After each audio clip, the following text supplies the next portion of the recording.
You know what's cheaper than building a functioning immigration system? Tossing people in a swamp. This is Alligator Alcatraz, America's newest detention center, brought to you by the same folks who thought bleach cured COVID and war crimes make great merchandise. Built in only 8 days, flooded in 1, and located in the middle of the Everglades, this place is part prison camp, part climate disaster, and 100% dystopian hellscape. Let's take a tour, shall we? Welcome to Alligator Alcatraz, the US's brand new migrant detention center that's already off to a soggy start. As you can see, the indoor-outdoor flow is just lovely. Over here, we have some stunning human cages with bunk beds, and if we turn the corner to the wooden section... Oh, wait, sorry, that's a photo of Auschwitz. Sorry, let's carry on our tour. From above, you can see it's got a lot of space. Weird tents. Here it is in black and white. Oh, whoops, that's a Japanese internment camp from the 40s. Easy mistakes, easy mistakes. Just 1 day after its big debut and a ribbon-cutting visit from Donald Trump, the place flooded immediately. Yep, a classic Everglades downpour dumped about 1.5 inches of rain right on top of the facility. Mother Nature said oh, you built a prison camp in a swamp? Cute. The center itself, plopped right in the Florida Everglades, is a mess of tents, bunk beds, and chain link fences meant to hold around 3,000 people. It was slapped together in just 8 days, which might explain the leaky infrastructure. Water poured into the site, the same one Florida's top emergency official had just bragged could handle a high-end Category 2 hurricane. It didn't take much, the rain seeped in and flowed straight over electrical cables that were just sort of around, so... And while Trump's been cracking jokes about snakes and gators, experts are way more worried about the real threats. Hurricanes, flooding, heat, and clouds of mosquitoes. You know, usual swamp problems, swamp stuff. Despite its DIY disaster vibes, this place is somehow costing taxpayers a jaw-dropping $450 million a year to run. That's right, $450 million for tents in a swamp that is already flooded. Great job, everyone! The first group of immigrants has already been shipped into Alligator Alcatraz, according to Florida's Division of Emergency Management. We're going to teach them how to run away from an alligator, okay? If they escape prison, how to run away. Apparently, the whole hostile hellscape vibe is intentional. Florida's Attorney General said in a promo video, People get out, there's not much waiting for them other than alligators and pythons. Nowhere to go, nowhere to hide. Right, because nothing screams land of the free like death by reptile being part of the security plan at your weird concentration camp.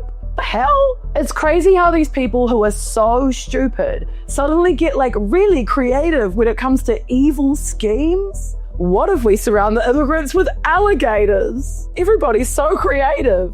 They should have just thrown Kristi Noem in there and had her swim around. Would have been way scarier. Advocates are raising serious red flags. Renata Boceto, Deputy Director of the Florida Immigration Coalition, said, "They are in a facility that is very inaccessible to lawyers, to family members, to oversight. So the location being so remote and isolated is a problem. Being in an environmentally fragile ecosystem is a problem. Being constructed with temporary materials will be catastrophic in case of a hurricane." Speaking of hurricanes, this detention center is in a high-velocity hurricane zone. By law, that means structures should be built to withstand intense wind. Florida's Emergency Management Director, Kevin Guthrie, said the tents are rated for 110 mile-per-hour gusts, which sounds solid until you remember that Hurricane Milton clocked in at 180 miles per hour last year. So... environmentalists are suing the state, federal government, and the county to stop the facility's use, warning that mosquito spraying could harm other species in the protected wetlands. At the same time, immigration advocates are raising human rights concerns, especially over heat and humidity. This bang-up site relies on portable AC units inside tents, despite July temperatures averaging 91 Fahrenheit and constant rainfall during the wet season. And if the flooding, legal black hole, and reptile moat weren't enough, the mosquitoes are so brutal that even TV crews can't get a clean shot. And we're not just talking itchy bites. These bugs aren't just annoying. They can carry life-threatening viruses that cause neurological damage. Fun!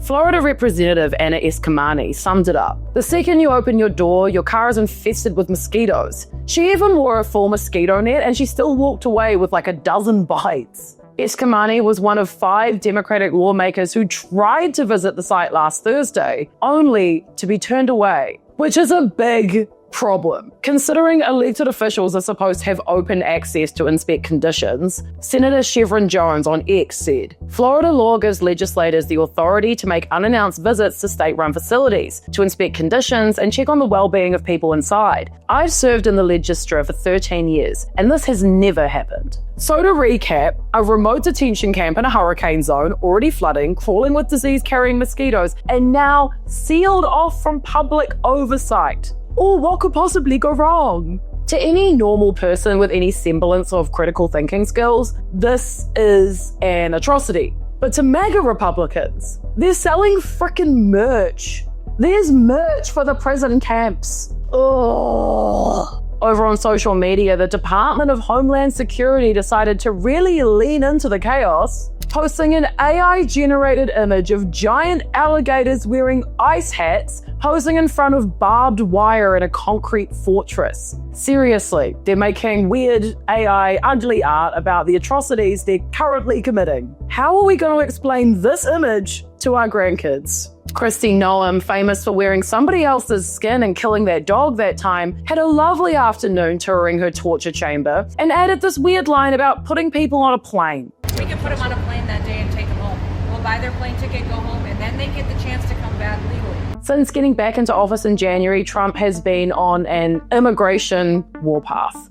He's promised tougher borders, more deportations, and cutting off federal benefits for undocumented immigrants. He's also called the National Guard on anyone trying to stop him. But things are not good. Things are not good.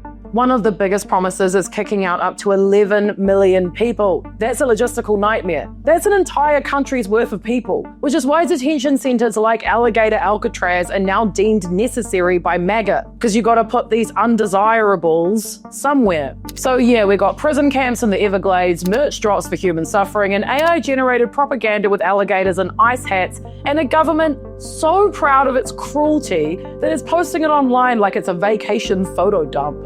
And let's just be clear, this isn't about border security. It's about dehumanizing people to the point where sticking them in a swamp cage surrounded by gators and mosquitoes feels normal. It's not. Alligator Alcatraz isn't just a bad policy with a stupid name. It's a warning. A giant, soggy, disease-ridden billboard that says, we're not even pretending to care anymore. So if you're not already paying attention, start.